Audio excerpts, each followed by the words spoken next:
Hey guys, good evening. Welcome back to my channel. It's your girl Bridget. I am on my safari trip today, and as you can see, I'm in the vehicle. It's very early in the morning. It was around 6:30. But I'm going to suspend that story about my safari journey, and because I wanted to share with you this very sad story about the story of a Ghanaian man who passed away in the UK. It was sent to me by a kinsman of mine, and he said, Bridget, you absolutely need to share this story with your subscribers because I think our people can learn one or two things from it. It's a really sad story, and it happened to a friend of mine, he said. So, according to him, what happened was that the man came to the UK a number of years ago. Now, he's not sure if he's got his permanent residence or if he's got leave to remain in the UK, but he is a very, very hard worker. This guy has 3 jobs. He's in his late 30s and he's got 3 jobs. He has one full-time job and he have 2 part-time jobs. So he works in the night. He comes and sleeps for a few hours. He go for another one that is part-time, and he has another one that is a weekend job that he does. So he's like practically working round the clock and saving every cent, every penny that he has, because as some people would do, especially people who haven't got their immigration status regulated, or people who plan to just stay here, work, and gather money and go back home. I'm not sure what his plan was, but he was working around the clock. Now, he was also saving a significant amount of that money here in the UK. But the most shocking thing about this story is the fact that this gentleman was saving that money at home. He was saving it cash at home. It was after he died that this money was discovered. So this is what happened. He recently got married by proxy in Ghana. He didn't go. You know how they will arrange and do marriage. Maybe, your family, somebody will stand in for you and they will do the ceremony, especially the traditional ceremonies. They do that. I'm not sure if they can do that with church wedding, but they normally do that for African traditional marriages. Even in Nigeria, it is done when the person is not able to come home for one reason or the other. So the ceremony was done recently, and the girl is actually living in his family's house in Ghana. So according to my kinsman, the plan was for him to go and join her at some point later this year or next year. So this is what he's working towards. He's working and saving money. But unfortunately, this man died. He got sick with COVID and he died. Now, I saw a report today in the Independent stating that a lot of immigrants who have COVID are not seeking medical attention because they are trying to hide away from the authorities. They don't know if they are going to be reported to immigration or not. So as a result, this was something that was really escalated, saying that the system is failing them in a way that people are afraid to come forward because they don't want to go to hospitals. They don't want to call the emergency service, even when they are sick and dying at home, because they are afraid that they will be handed over to immigration, or they will start asking questions about their immigration status. They didn't used to do that in the UK, to be honest, but it changed a number of years ago. It changed whereby if you are not known in an hospital now, they want to see evidence of, whether you live in the UK, whether you have passport and things like that, which is sad. But this is what it is at the moment. Now, back to this Ghana man story. The story is that he got married recently. He's been working hard, round the clock saving. So he got COVID. And when he got COVID, he was trying to manage it at home. Trying remedies and, doing one thing or the other to see if he will get better. But sadly, this man did not get better. And that is how he passed away at home. But the most shocking part of the story was that when they didn't see him, this kind of shared accommodation where people share flats. They share a flat and they share rooms in the flat. So the flatmate didn't see him. And usually those kind of shared accommodation, because everybody is so busy in this part of the world, sometimes you might not see your flatmate for some time, but because they knew he was sick, they were concerned when they didn't see him in 2-3 days. So they decided to, check.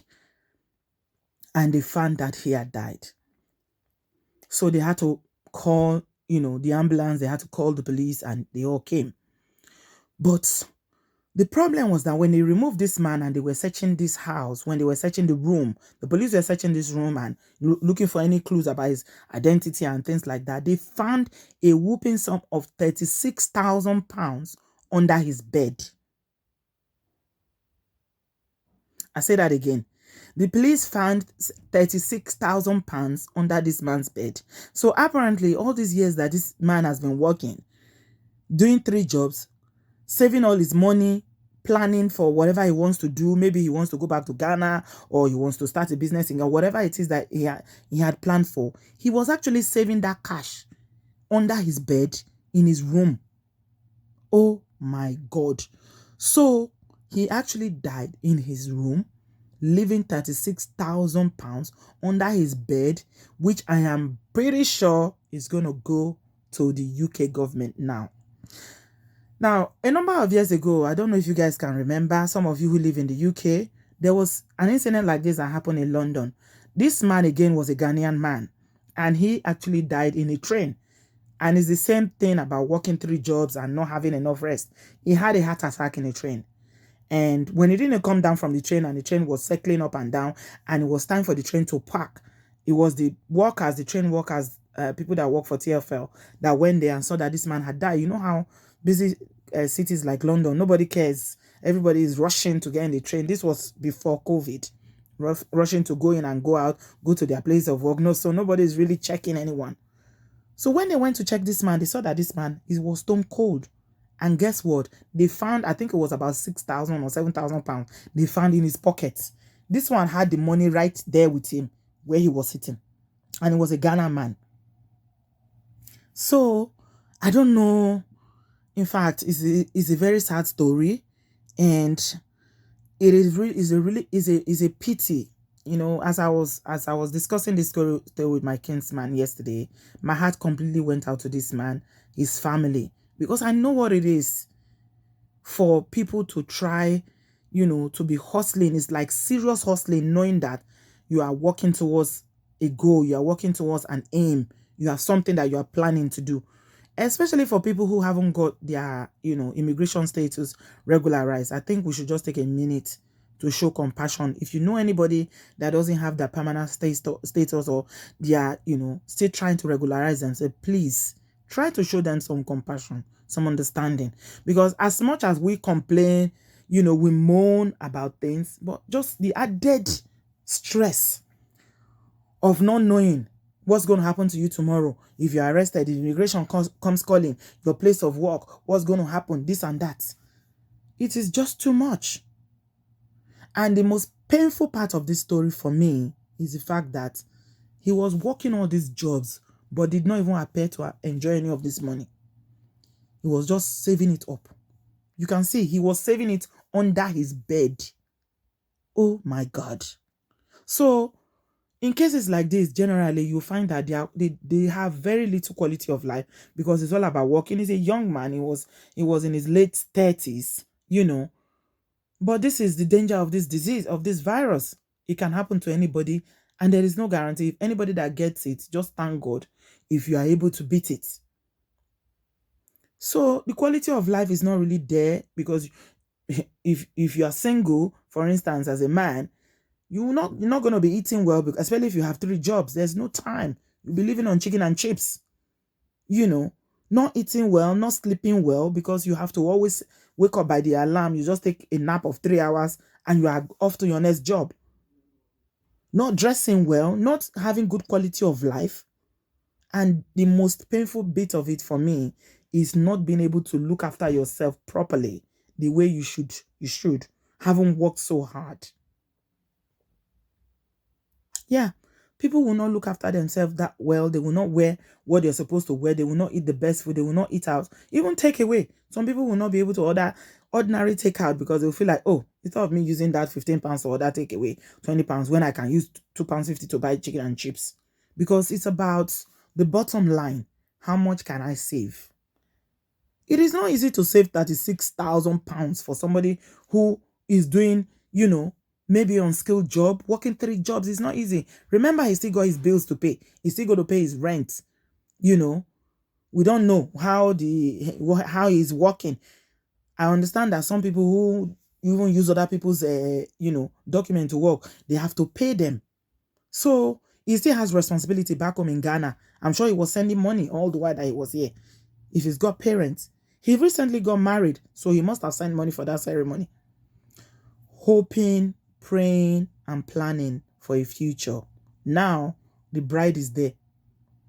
Before the marriage started, she's already a widow. And the most painful part of this story is the fact that this money is going to go to the UK government. A friend of mine who works in the financial sector told me a couple of years ago about how a lot of Africans are, especially those who are here illegally, are leaving thousands and thousands of pounds that is being repossessed by the UK government because nobody is claiming that money. Oh my God. Somebody's sweat, tears, blood, just name it. What it would have taken for this man to work and save this money. Little or no sleep, round the clock working. Just not enjoying a good quality of life, not spending time with friends, even before COVID, not going to parties. Some people will not even have time to socialize or go to church or go, because it's all about working. Like, listen, guys, I'm all for having plans, working, saving, but also there is never any guarantee in life. And I'm going to share with you what my mom taught me. When I was a kid, my mom used to tell me that the only thing that we own in this life, the only thing that belongs to you this life, that you own, your life, the food that you eat at the moment, the clothes that you wear, and where you are residing.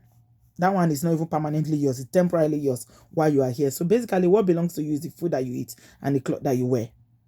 So my mom taught me at a very young age that eat whatever you want to eat as long as you can afford it. Make sure you eat the best and wear the best. Some of you, tease me, especially on my Instagram page. Oh, Auntie B, you too like enjoyment. Auntie B, you too, you too like enjoyment. You too like this. Well, I mean, it's just the way I was raised. And I've seen this many times. I've seen this happen many times whereby people have these grand plans and designs for their life. But may God give us a long life. But life does not belong to us. It reminds me of the story of the rich man in the Bible who said, oh, I've saved enough money. I have this, I have that. Let me sit down and enjoy. And the owner of the life came and said, today, you have to surrender your life. It will not be our portion in the name of Jesus. But what I want you guys to take away from this story is the fact that, especially if you know that you are undocumented, you've not sorted out your immigration in any country that you live in the abroad, be it UK, be it US, Canada, Australia, anywhere in Europe, as long as you know you are staying in a country whereby your stay there is not guaranteed, please try to do things a bit differently. If this man was saving this money in Ghana, at least his family will have access to it. I mean, it's not good. It's very painful that somebody works and they do not enjoy the benefit of their work. But at least if anybody is going to enjoy from your sweat, let it be your loved ones. Let it be your children or your siblings, your parents, if you have parents. Not government. It's not the government, because you're already paying taxes for that work that you're doing. There's no work you do in this country that they don't tax you heavily. You're paying taxes. If you live in a house, you're paying council tax. If you drive a car, you're paying road tax in the UK. The taxes that we pay here is killing. And now, £36,000 is going to go into the coffers of the government because nobody is going to come forward to claim that money. Nobody. Even if it was using somebody else's identity, they are not going to come forward because they'll be scared. They will be afraid of being apprehended because it's illegal. You see? So at the end of the day, the UK government claims this money. Some people, even according to my friend who works in the finance, who works in finance, he told me that some people even have bank accounts that they save this money into. But when anything happens to them here, because there's no next of kin or nobody who can access that account, the money is claimed by the government. So the bank will have to give it to the government. Oh my God. So please, as much as we are working, guys, we are saving, we are praying for a better future. Let us perhaps think of other ways that we can save this money. I mean, saving large money, such a huge amount of money. If you change 36,000 pounds to Ghana cedis, any Ghanaian in the house, please do the arithmetic for me. That is not a joke. That is a lot of money anywhere in Africa. If this money was in Ghana, I think it would be better off. So me, I don't understand this saving money under the bed. Please, if you're one of those who likes saving money at home, who likes putting cash, maybe for one reason or the other, maybe because you're not used to, you can't open a bank account for one reason, or, you don't trust banks or whatever, it's not the best thing. If you are in Nigeria, what I would advise you to do is to open a bank account in Nigeria and save your money directly into your bank account from the UK. I've always promoted this on this channel because I actually do that. You can transfer money into your bank account in Nigeria directly here. If you don't have a bank account open, I encourage you to get it done as soon as you can. It's better than saving cash under your bed that will go to the government. The government does not deserve to take anything from you, because they give their own people who don't have, they give them benefits. You are an African immigrant that came here. You came here for a better life. You came here to advance yourself. You came here to advance your family. You do not owe the government except your taxes. You don't owe them your sweat, your hard labor for them to possess your money, to inherit your money while you have family back home in Africa. Oh my God, this is really, really sad, guys. And I said, okay, I'm going to share it with you guys so that, we can learn one or two things from this. I just pray that, God will forgive him his sins and allow and give his soul peace and console the family back home in Ghana. But please, let us try to plan differently so that we do not hear stories like this again with people dying and leaving large chunks of money for HMRC or government to possess. It is just not right at all. So guys, I'm just going to leave this here today. Leave me your thoughts in the comment section, and I shall speak to you in my next one. Thanks a lot, guys, for watching. I love you. Bye-bye.